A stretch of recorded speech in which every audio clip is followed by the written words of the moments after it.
بسم اللہ الرحمن الرحیم۔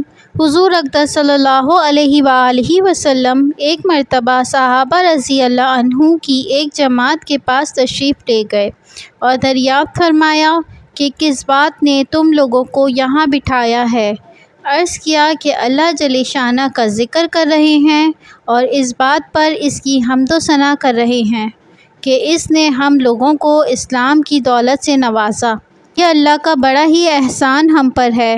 حضور صلی اللہ علیہ وآلہ وسلم نے فرمایا، کیا خدا کی قسم صرف اسی وجہ سے بیٹھے ہو؟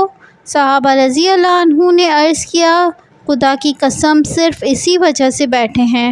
حضور صلی اللہ علیہ وآلہ وسلم نے فرمایا کہ کسی بدگمانی کی وجہ سے میں نے تم لوگوں کو قسم نہیں دی، بلکہ جبرائیل علیہ السلام میرے پاس ابھی آئے تھے اور یہ خبر سنا گئے کہ اللہ جل شانہ تم لوگوں کی وجہ سے ملائکہ پر فخر فرما رہے ہیں۔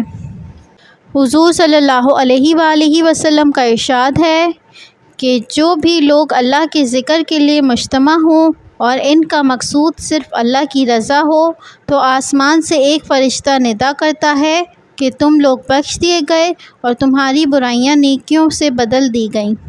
دوسری حدیث میں ہے کہ اس کے مقابل جو اجتماع ایسا ہو کہ اس میں اللہ پاک کا کوئی ذکر ہو ہی نہیں تو یہ اجتماع قیامت کے دن حسرت اور افسوس کا سبب ہوگا۔